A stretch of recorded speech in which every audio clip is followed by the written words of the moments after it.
ओम नमो भगवते वासुदेवाय। श्रीमद्भागवत महापुराण की कथा। कृष्णं नारायणं वन्दे, कृष्णं वन्दे व्रजप्रियम्, कृष्णं द्वैपायनं वन्दे, कृष्णं वन्दे पृथासुतम्। अथ पंचम स्कंद अथाष्टादशोऽध्यायः। भिन्न भिन्न वर्षों का वर्णन। बोलो वृंदावन बिहारी लाल की जय। श्री सुखदेव जी कहते हैं, राजन, भद्राशु वर्ष में धर्मपुत्र भद्रसवा और उनके मुख्य मुख्य सेवक भगवान वासुदेव की हयग्रीव संज्ञक धर्ममयी प्रिय मूर्ति को अत्यंत समाधि निष्ठा के द्वारा हृदय में स्थापित कर इस मंत्र का जप करते हुए इस प्रकार स्तुति करते रहते हैं। भद्रसवा और उनके सेवक कहते हैं, चित्त को विशुद्ध करने वाले ओंकार स्वरूप भगवान धर्म को नमस्कार है। अहो, भगवान की लीला बड़ी विचित्र है, जिसके कारण यह जीव संपूर्ण लोकों का संहार करने वाले काल को देखकर भी नहीं देखता और तुच्छ विषयों का सेवन करने के लिए पापमय विचारों की उधेड़ बुन में लगा हुआ अपने ही हाथों अपने पुत्र और पितादि की लाश को जलाकर भी स्वयं जीते रहने की इच्छा करता रहता है। विद्वान लोग जगत को नश्वर बताते हैं और सूक्ष्मदर्शी आत्मज्ञानी ऐसा ही देखते भी हैं, तो भी जन्म रहित प्रभो आपकी माया से लोग मोहित हो जाते हैं। आप अनादि हैं तथा आपके कृत्य बड़े विस्मयजनक हैं। मैं आपको नमस्कार करता हूँ। परमात्मन, आप अकर्ता हैं, आप माया के आवरण से रहित हैं, तो भी जगत की उत्पत्ति, स्थिति और प्रलय ये आपके ही कर्म माने गए हैं। सो ठीक भी है, इसमें कोई आश्चर्य की बात नहीं है, क्योंकि सर्वात्म रूप से आप ही संपूर्ण कार्यों के कारण हैं और अपने शुद्ध स्वरूप में इस कार्य कारण भावों से सर्वथा अतीत हैं। आपका विग्रह मनुष्य और घोड़े का संयुक्त रूप है। प्रलय काल में जब तमह प्रधान दैत्यगण वेदों को चुरा ले गए थे, तब ब्रह्मा जी के प्रार्थना करने पर आपने उन्हें रसातल से ला कर दिया। ऐसे अमोघ लीला करने वाले सत्य संकल्प आपको मैं नमस्कार करता हूँ। हरिवर्ष खंड में भगवान नृसिंह रूप से रहते हैं। उन्होंने यह रूप जिस कारण से धारण किया था, उसका आगे सप्तम स्कंद में वर्णन किया जाएगा। भगवान के उस प्रिय रूप की महाभागवत प्रहलाद जी उस वर्ष के अन्य पुरुषों के सहित निष्काम एवं अनन्य भक्ति भाव से उपासना करते हैं। ये प्रहलाद जी महापुरुषोचित गुणों से संपन्न हैं तथा इन्होंने अपने शील और आचरण से दैत्य और दानवों के कुल को पवित्र कर दिया है। वे इस मंत्र तथा स्तोत्र का जप करते रहते हैं ओंकार स्वरूप भगवान श्री नृसिंह देव को नमस्कार है। आप अग्नि आदि चीजों के भी तेज हैं, आपको नमस्कार है। हे वज्रनख, हे वज्रदृष्ट, आप हमारे समीप प्रकट होइए, प्रकट होइए, हमारी कर्म वासनाओं को जला डालिए, जला डालिए, हमारे अज्ञान स्वरूप अंधकार को नष्ट कीजिए, नष्ट कीजिए। ओम स्वाहा। हमारे अंतःकरण में अभय दान देते हुए प्रकाशित होइए। ओम क्षौम। नाथ, विश्व का कल्याण हो, दुष्टों की बुद्धि शुद्ध हो, सब प्राणियों में परस्पर सद्भावना हो, सभी एक दूसरे का हित चिंतन करें, हमारा मन शुभ मार्ग में प्रवृत्त हो और हम सब की बुद्धि निष्काम भाव से भगवान श्री हरि में प्रवेश करे। प्रभो, घर, स्त्री, पुत्र, धन और भाई बंधुओं में हमारी आसक्ति न हो, यदि हो तो केवल भगवान के प्रेमी भक्तों में ही हो। जो संयमी पुरुष केवल शरीर निर्वाह के योग्य अन्नादि से संतुष्ट रहता है, उसे जितनी शीघ्र सिद्धि प्राप्त होती है, वैसी इंद्रिय लोलुप पुरुष को नहीं होती। उन भगवत भक्तों के संग से भगवान के तीर्थ तुल्य पवित्र चरित्र सुनने को मिलते हैं, जो उनकी असाधारण शक्ति एवं प्रभाव के सूचक होते हैं। उनका बार बार सेवन करने वालों के कानों के रास्ते से भगवान हृदय में प्रवेश कर जाते हैं और उनके सभी प्रकार के दैहिक और मानसिक मलों को नष्ट कर देते हैं। फिर भला उन भगवत भक्तों का संग कौन न करना चाहेगा।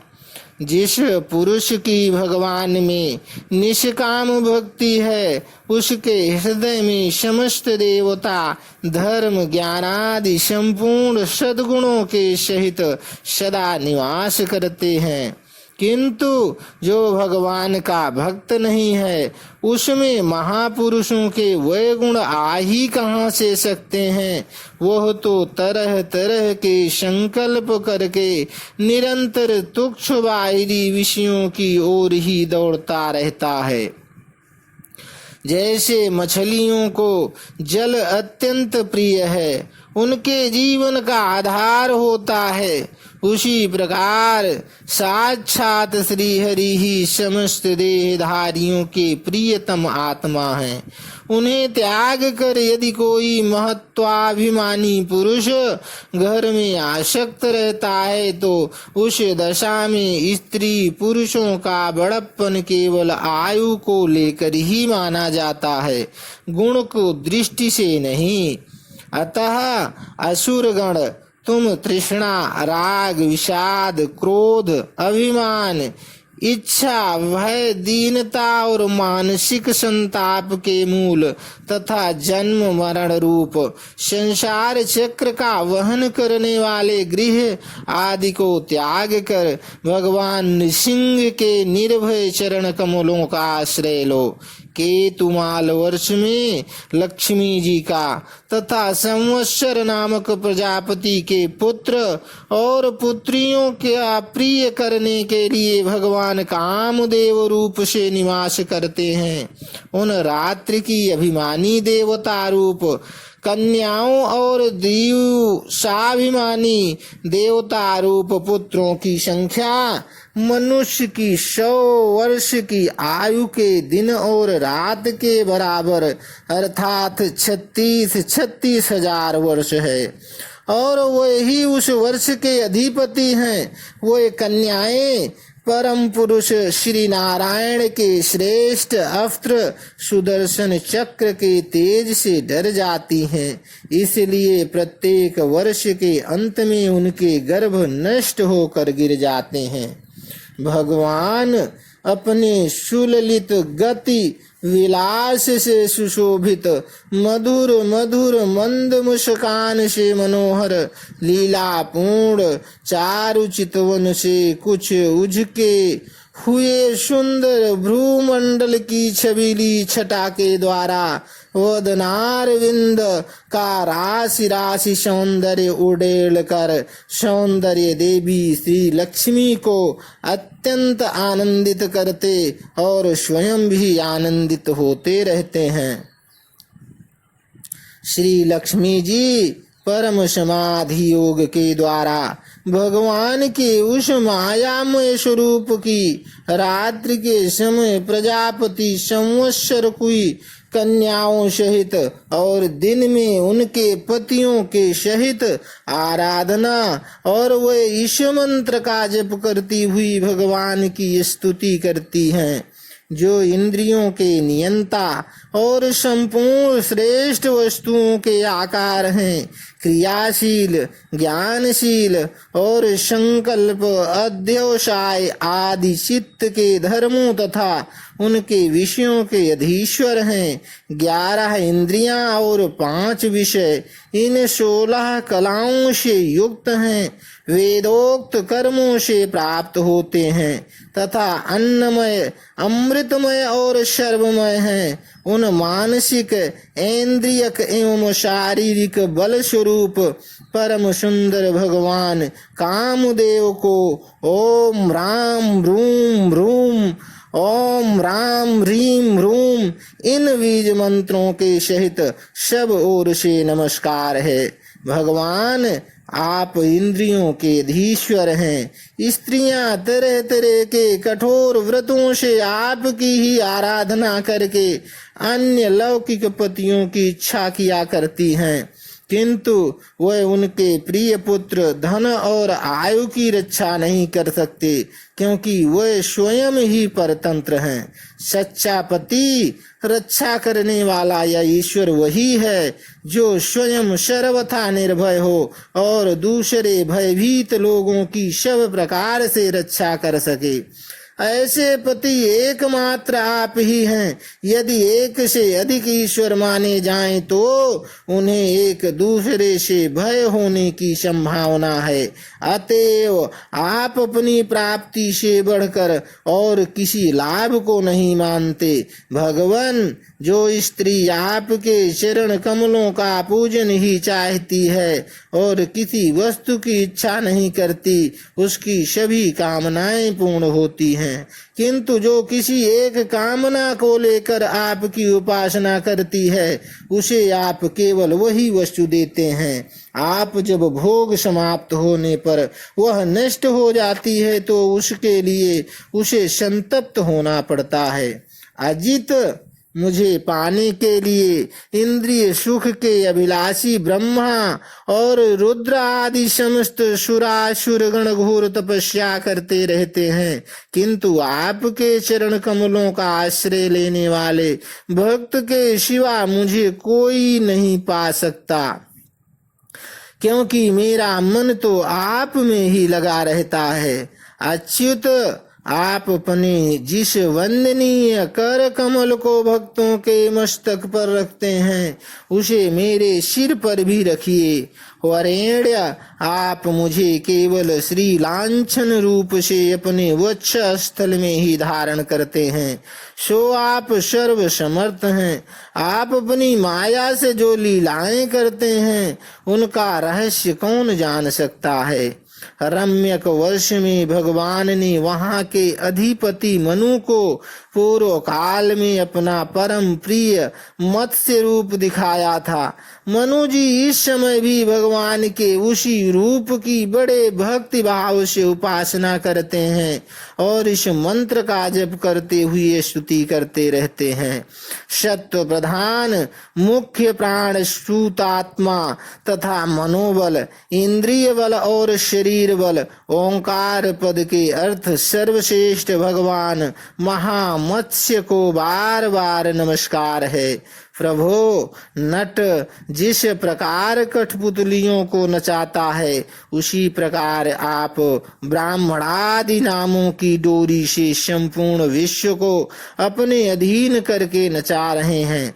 अतः आप ही सबके प्रेरक हैं।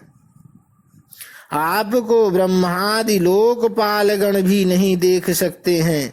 तथापि आप समस्त प्राणियों के भीतर प्राण वायु से और बाहर वायु रूप से निरंतर संचार करते रहते हैं। वेद ही आपका महान शब्द है।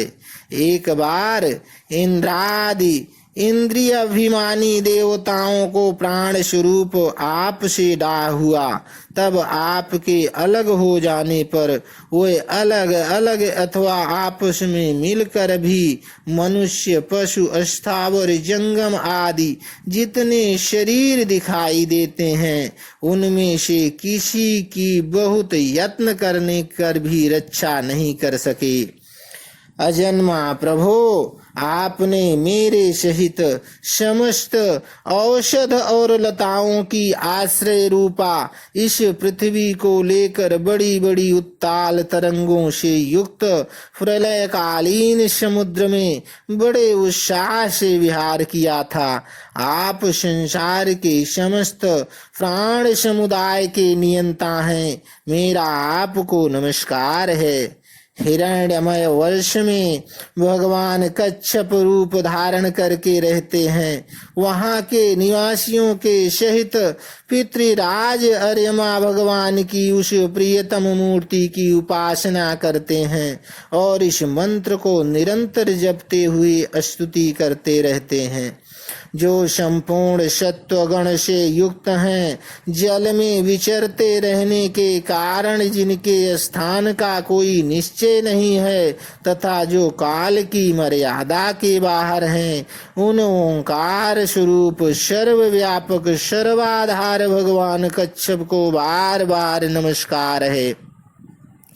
भगवान अनेक रूपों में प्रतीत होने वाला यह दृश्य प्रपंच यद्यपि मिथ्या ही निश्चित होता है, इसीलिए इसकी वस्तुतः कोई संख्या नहीं है, तथापि यह माया से प्रकाशित होने वाला आपका ही रूप है। ऐसे अनिर्वचनीय रूप आपको मेरा नमस्कार है।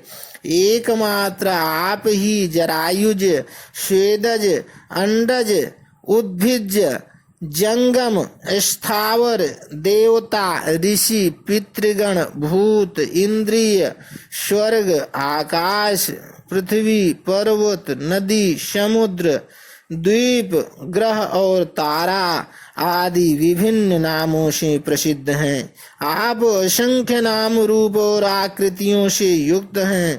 कपिलादि विद्वानों ने जो आप में 24 तत्वों की संख्या निश्चित की है, वह जिस तत्व दृष्टि का उदय होने पर निवृत्त हो जाती है, वह भी वस्तुतः आप का ही स्वरूप है। ऐसे सांख्य सिद्धांत स्वरूप आपको मेरा नमस्कार है।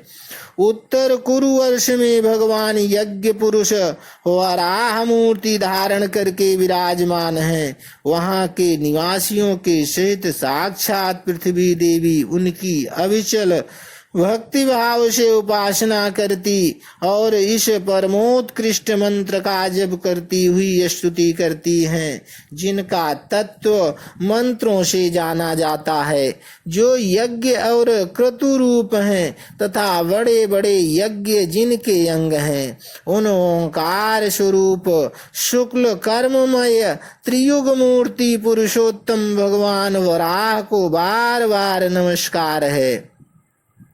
ऋत्विज गण जिस प्रकार अरणि रूप काष्ठ खंडों में छिपी हुई अग्नि को मंथन द्वारा प्रकट करते हैं, उसी प्रकार कर्मा शक्ति एवं कर्म फल की कामना से छिपे हुए जिनके रूप को देखने की इच्छा से परम प्रवीण पंडित जन अपने विवेक युक्त मन रूप मंथन काष्ठ से शरीर एवं इंद्रियादि को विलो डालते हैं।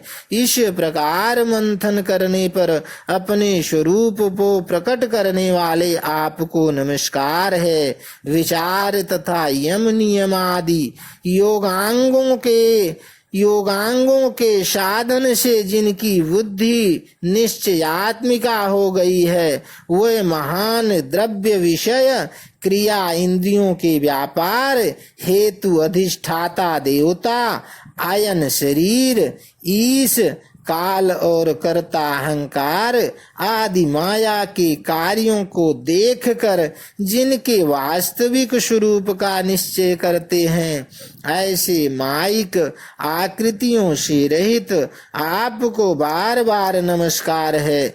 जिस प्रकार लोहा जड़ होने पर भी चुंबक की सन्निधि मात्र से चलने फिरने लगता है, उसी प्रकार जिन सर्व साक्षी की इच्छा मात्र से, जो अपने लिए नहीं बल्कि समस्त प्राणियों के लिए होती है, प्रकृति अपने गुणों के द्वारा जगत की उत्पत्ति, स्थिति और प्रलय करती रहती है, ऐसे संपूर्ण गुणों एवं कर्मों के साक्षी आपको नमस्कार है। आप जगत के कारणभूत आदि शूकर हैं। जिस प्रकार एक हाथी दूसरे हाथी को पछाड़ देता है, उसी प्रकार गजराज के समान क्रीड़ा करते हुए आप युद्ध में अपने प्रतिद्वंदी हिरण्याक्ष दैत्य को दलित करके मुझे अपने दाढ़ों की नोक पर रखकर रसातल से प्रलय पयोधि के बाहर निकले थे। मैं आप सर्वशक्तिमान प्रभु को बार बार नमस्कार करती हूँ। इति श्रीमद्भागवते महापुराणे पारमहंस्यां संहितायां पंचम स्कंधे भुवन कोश वर्णनम नामाष्टादशोऽध्यायः। बोलो वृंदावन बिहारी लाल की जय। बोलो विष्णु भगवान